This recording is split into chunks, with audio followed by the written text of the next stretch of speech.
Trapped in 1348, could your modern knowledge survive the Black Death while you lack even basic leather shoes? You open your eyes to find yourself lying in a damp stable surrounded by the stench of rotting straw. If you try to explain germs or bacteria today, the church will likely burn you as a dark sorcerer. How will you find clean water before the first symptoms of the great mortality begin to claim your life? Your hands are bare, your pockets hold nothing, and the cold mud beneath you is already seeping through your thin, modern clothes. The men outside are speaking a thick Middle English dialect that you can barely parse through the fear hammering inside your chest. One wrong word, one strange gesture, and this village decides you are a demon sent to curse their harvest.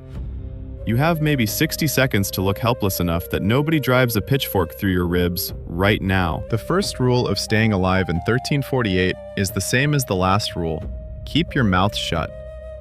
Every instinct you have is wrong here, because everything you know marks you as dangerous to these people. You watch the villagers move through their morning, hauling water from a shared well that may already be contaminated by runoff and waste. The priest leads a prayer and every head drops immediately, so yours drops too, because standing out is how you die before the plague even finds you. You listen more than you breathe, picking up words, rhythms, the way people address the miller versus the Lord's steward. Someone mentions a town 2 days east where people are falling sick, and your stomach drops because you know exactly what that means. They think it's God's punishment, and you cannot say otherwise. Not today, not ever if you want to survive. A woman eyes you sideways when you instinctively wipe your hands before eating, a habit so foreign here it reads as witchcraft. So you stop. You adapt. Because the most dangerous thing you own right now isn't knowledge, it's the reflex to use it. Then one morning, a cart rolls in from the east, and the driver is already dying on his bench. You recognize the swellings immediately, hard, dark lumps pushing against the skin beneath his jaw. Every instinct you have screams that the fleas on his body are the real killers here, not God's wrath or bad air.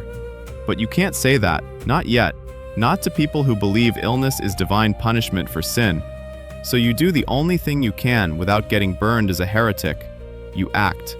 You start sleeping farther from the others, quietly moving your bedding away from the rats that nest in the granary walls. You carry water away from the well and find private reasons to wash your hands and clothing, making it look like habit rather than desperate, calculated prevention. When the first villager dies, the priest calls for prayer and fasting, which will only make the survivors weaker and more vulnerable to infection. You suggest, carefully, deferentially, that the dead should be buried fast and far from the water supply. Some listen, most don't. And the ones who don't are the first to follow him into the ground. Winter doesn't arrive gently in 1348. It arrives like a sentence, cold and final and without appeal.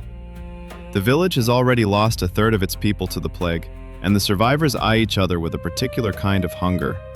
You've kept yourself alive through the autumn by being useful, by knowing things nobody else knows, and by being careful about how much you reveal. But winter strips every advantage down to its raw edge, because knowledge means nothing when the food runs out. You have been quietly rationing the remaining grain, arguing that every household must receive a measured share, and some people listen, and some people resent you for it. The ones who resent you start asking louder questions about where you came from and why you never pray the right way. Survival here is never just a physical problem. It's a political one, fought in whispers and sidelong glances. You make it through February not because your modern mind outthinks the cold, but because you've learned to read the room as well as the weather.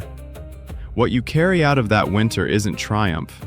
It's the quiet, costly understanding that staying alive required becoming someone you wouldn't entirely recognize.